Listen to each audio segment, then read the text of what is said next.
शिवाय। शिवजी सदा सहाय। ओम नमः शिवाय। गुरुजी सदा सहाय। वायव्य संहिता के पूर्व खंड के अध्याय 13 और 14।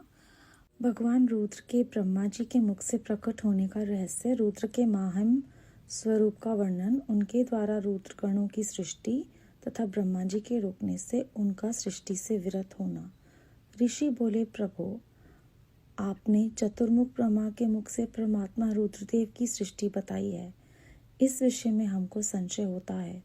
जो प्रलय काल में कुपित होकर ब्रह्मा, विष्णु और अग्नि सहित समस्त लोगों का संहार कर डालते हैं, जिन्हें ब्रह्मा और विष्णु भय से प्रणाम करते हैं, जिन लोक संहारकारी महेश्वर के वश में वे दोनों सदा ही रहते हैं, जिन महादेव जी ने पूर्व काल में ब्रह्मा और विष्णु को अपने शरीर से प्रकट किया था, जो प्रभु सदा ही उन दोनों के योग क्षेम का निर्वाह करने वाले हैं, वे आदि देव पुरातन पुरुष भगवान रुद्र अव्यक्त जन्मा ब्रह्मा के पुत्र कैसे हो गए? तात, भगवान ब्रह्मा ने मुनियों से जैसी बात बताई थी वह सब आप ठीक ठीक कहिए। भगवान शिव के उत्तम यश का श्रवण करने के लिए हमारे हृदय में बड़ी श्रद्धा है। वायु देवता ने कहा, ब्राह्मणों, तुम सब लोग जिज्ञासा से कुशल हो, अतः तुमने ये बहुत ही उचित प्रश्न किया है। मैंने भी पूर्व काल में पितामह ब्रह्मा जी के समक्ष यही प्रश्न रखा था। उसके उत्तर में पितामह ने मुझसे जो कुछ कहा था वही मैं तुम्हें बताऊंगा। जैसे रुद्रदेव उत्पन्न हुए और फिर जिस प्रकार ब्रह्मा और विष्णु की परस्पर उत्पत्ति हुई, वह सब विषय सुना रहा हूँ। ब्रह्मा, विष्णु और रुद्र तीनों ही कारणात्मा हैं। वे क्रमशः चराचर जगत की सृष्टि, पालन और संहार के हेतु हैं और साक्षात महेश्वर से प्रकट हुए हैं। उनमें परम ऐश्वर्य विद्यमान है। वे परमेश्वर से भावित और उनकी शक्ति से अधिष्ठित हो सदा उनके कार्य करने में समर्थ होते हैं। पूर्व काल में पिता महेश्वर ने ही उन तीनों को 3 कर्मों में नियुक्त किया था। ब्रह्मा की सृष्टि कार्य में, विष्णु की रक्षा कार्य में तथा रुद्र की संहार कार्य में नियुक्ति हुई थी। कल्पांतर में परमेश्वर शिव के प्रसाद से रुद्रदेव ने ब्रह्मा और नारायण की सृष्टि की थी। इसी तरह दूसरे कल्प में जगन में ब्रह्मा ने रुद्र तथा विष्णु को उत्पन्न किया था। फिर कल्पांतर में भगवान विष्णु ने भी रुद्र तथा ब्रह्मा की सृष्टि की थी। इस तरह पुण्य ब्रह्मा ने नारायण की और रुद्र ने ब्रह्मा की सृष्टि की। इस प्रकार विभिन्न कल्पों में ब्रह्मा, विष्णु और महेश्वर परस्पर उत्पन्न होते और एक दूसरे का हित चाहते हैं। उन कल्पों के वृतांत को लेकर महर्षि गण उनके प्रभाव का वर्णन किया करते हैं। प्रत्येक कल्प में भगवान रुद्र के आविर्भाव का जो कारण है उसे बता रहा हूँ।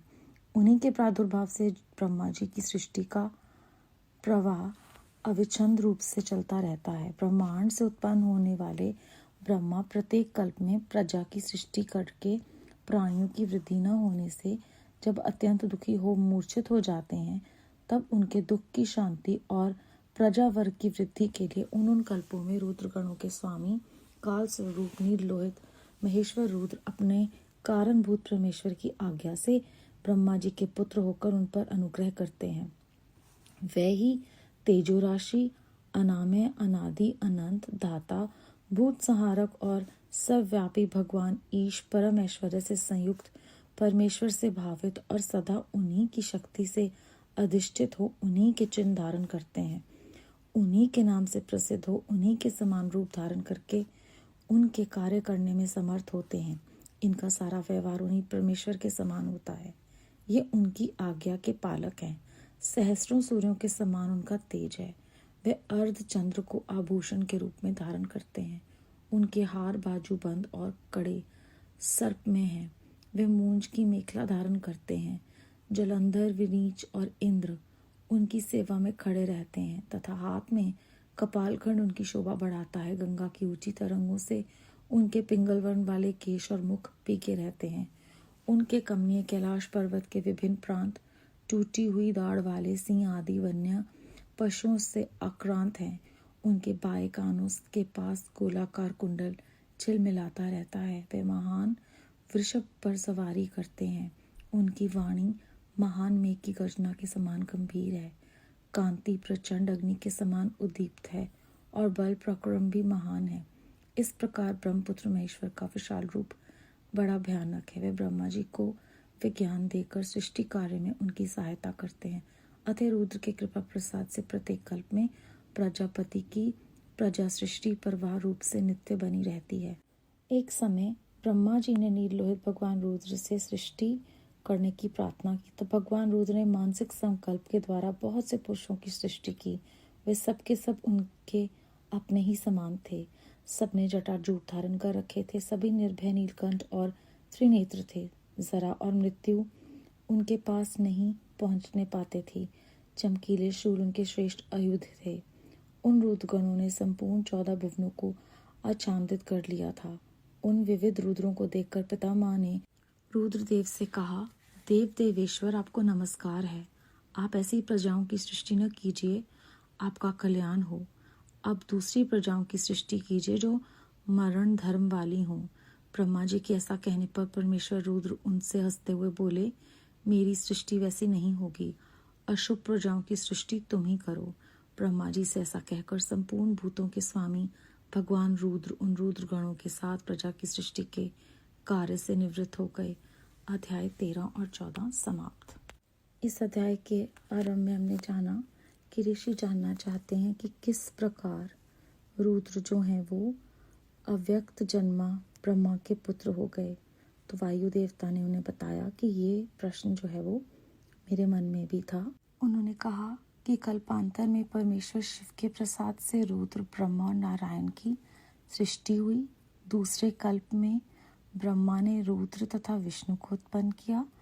तीसरे कल्प में भगवान विष्णु ने रुद्र तथा ब्रह्मा की सृष्टि की। इस तरह पुनः ब्रह्मा ने नारायण और रुद्रदेव ने ब्रह्मा की सृष्टि की। इस तरह वो विभिन्न कल्पों में उत्पन्न होते हैं और एक दूसरे का हित ही चाहते हैं। और उन्होंने बताया कि तीनों जो हैं वो कारण आत्मा हैं।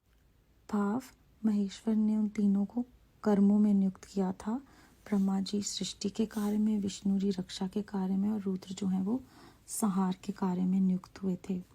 उन्होंने कहा कि प्रत्येक कल्प में भगवान रुद्र का आविर्भाव का कारण ये है कि ब्रह्मा जी जब सृष्टि की रचना करना चाहते हैं और उनसे सृष्टि की रचना नहीं होती, वो दुखी होकर मूर्छित हो जाते हैं, तब उनकी दुख की शांति और प्रजावर की वृद्धि करने के लिए महेश्वर जो हैं वो रुद्र रूप में आकर ब्रह्मा जी के पुत्र होते हैं महेश्वर की आज्ञा से और उन पर अनुग्रह करते हैं।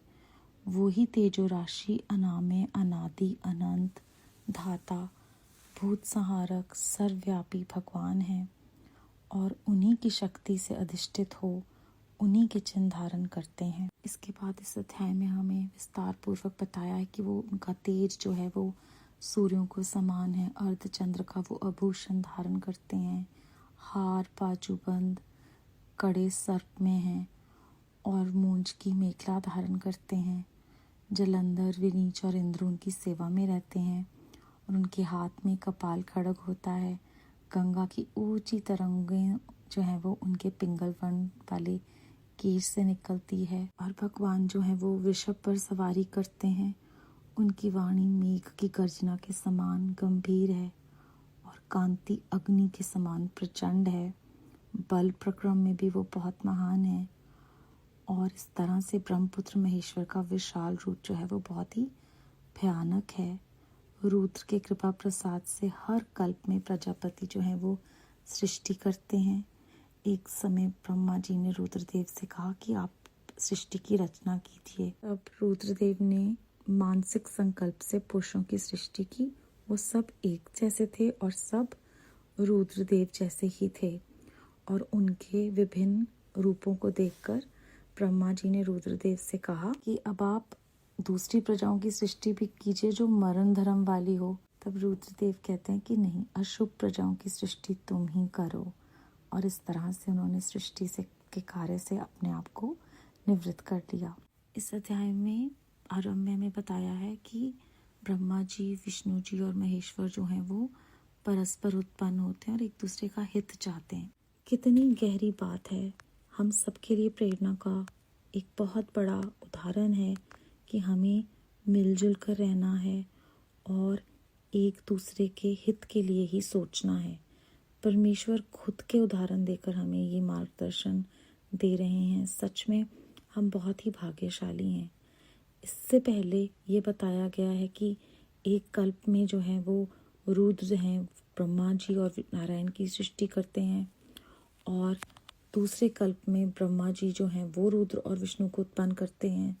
तीसरे कल्प में विष्णु जी जो हैं वो रुद्र और ब्रह्मा जी की सृष्टि करते हैं। तो हमें भी ये समझ में आता है कि हम जो भी कार्य करते हैं वो मिलजुल के करने चाहिए और आपस में बांटने चाहिए। इस इतने सूक्ष्म तरीके से हमें ये ज्ञान मिल रहा है इन अध्यायों में।